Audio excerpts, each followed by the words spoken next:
любой жерде кім не айтып қалады екен деп құлағымыз түріп тұрамыз бүйтіп сразу. Өсекте өте жақсы. Біреуге мысалы бүйтіп айтсаң, сен ұмыттырмаш, қазір саған бірдеңе айтам деші. Анау не то, что ұмыттырмайды. Өзіңді бар ғой, кәдімгі бар ғой деп. Мен не істерімді білмей қаласың бар ғой. Қасында деп, сен жаңа бірдеңе айтам дедің ғой маған. Сосын айтам. Біраздан кейін айтам, уайымдама. Шыдай алмай жүреді де, іші бар ғой кәмбет. Не екен деп жүр екен деп жүр. Ұтып кеткен жоқсың ба, жаңа бірдеңе айтам дедің ғой. Айтам, сосын тұра тұршы енді, пожалуйста. Қазір кетсін бері айтам ғой. Сонда да шыдай алмайды да бүйтіп келіп. Мен туралы ма? Жоқ, сен туралы емес. Бірінші әріпін айтшы. Шыдай алмаймыз, ана пока білмей, ананы бар ғой, айтпасам бар ғой, ұйықтай алмайды бар ғой. Кім туралы айтшы? Берік туралы ма? Берік туралы айтпашы. Ол өтірік айтады, ол негіз бар ғой, олай емес деп. Ана пока білмей, қойшы, пожалуйста, сосын айтамыз. Айтпасаң айтпай қойшы, өзі айтам дейді, бірдеңе.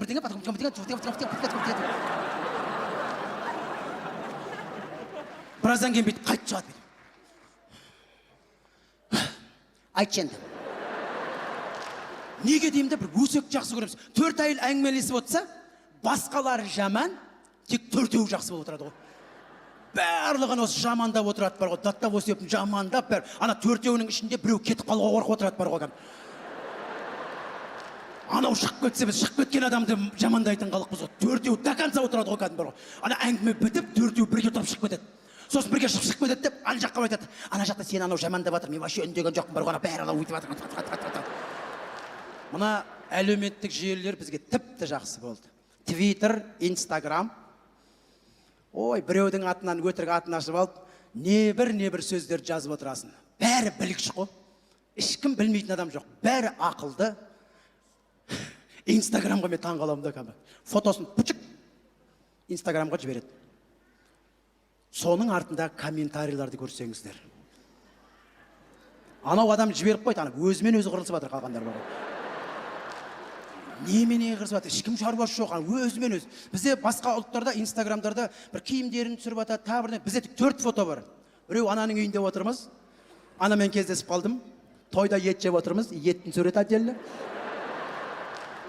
И концертте или тағы бір жерде закулисім түскен суреттер. Бізде 4 сурет. Біздің мына суреттер, мысалы үшін мынандай Инстаграмдағы суреттерді қазір экранға назар аударайық.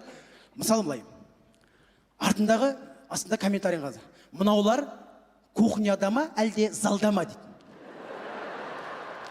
Жоқ, ана адамға шаруасы қанша деймін де, ол қайда отыр олар.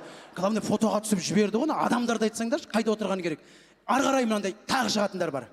Кухня артында микроволновка тұр дейді. Одан кейінгісі қарап отырмайды, былай жазады. Кухня емес, ас үй, микроволновка емес, қысқа толқынды пеш деп ішінде патриоттар шығады ішінде кейбірлер. Интернеттің ішінде патриот та өздерінше жағы. Елдің емес, интернеттің ішінде патриот. Келесі былай жазады сосын. Ортасында әнші дос ағам, мен оны люблю. Жүректер қойып қояды. Осындай міне. Ары қарай тола береді комментарийлер. Келесі сурет. Міне. Досым жанға тарелка жетпеген бе дейді.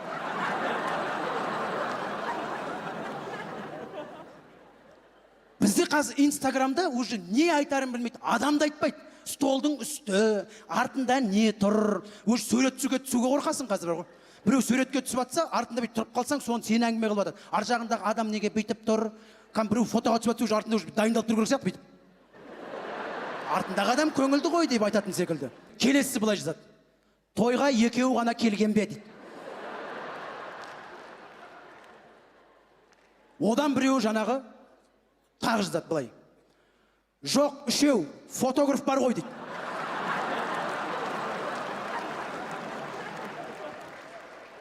Өздерімен өздерді уақыт өткізіп. Мынандай да бар Инстаграмның ішінде, Болатбек жіберді енді. Ана жазғандарын қараңыздар. Колобок па, смайлик, көзін жауып тұр, құлағын жауып тұр, аузын жауып тұр. Мужской сумка, женский сумка. Осыны түсінетіндер бар да. Оған біреу ответ жазды, қараңыздар. Осыны оқиды, бара-бара сөзден де қалатын, сөзден жазудан да. Мынандай сурет бар. Менің бір өзім қызық енді, таң қалатыным. Мынаны қараңыз.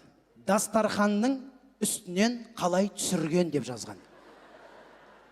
осыған бас жетпей ме ана жазып отырған адам деймін да, дастарханның үстінен қалай түсірген дейді. Енді былай түсірген ғой енді кәдімгідей. Соны біреу жазыпты былай. Оның несі қиын, қазақтың дастарханы жерге жайған дейді. Не деген ақылдылар отыр деймін да, Инстаграмда бар ғой. Не деген ақылдылар, данышпандар, өздерін данышпан сезінеді бар ғой. Оған біреу бүйтіп жазады.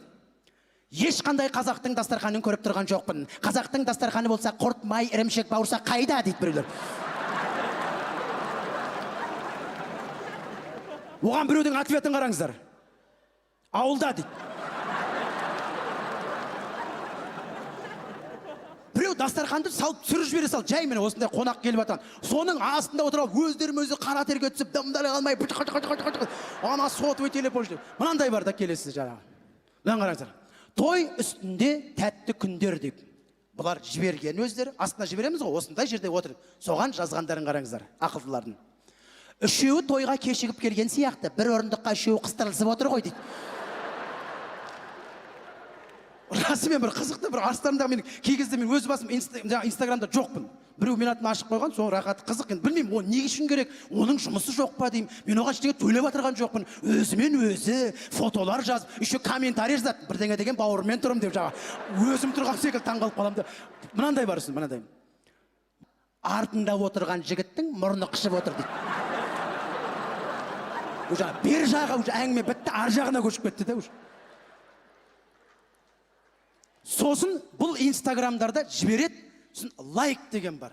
Лайк деген дауыс жинауғы. Кім қанша лайк жинаған. Соғы ең қызықтыратын бәрін сол.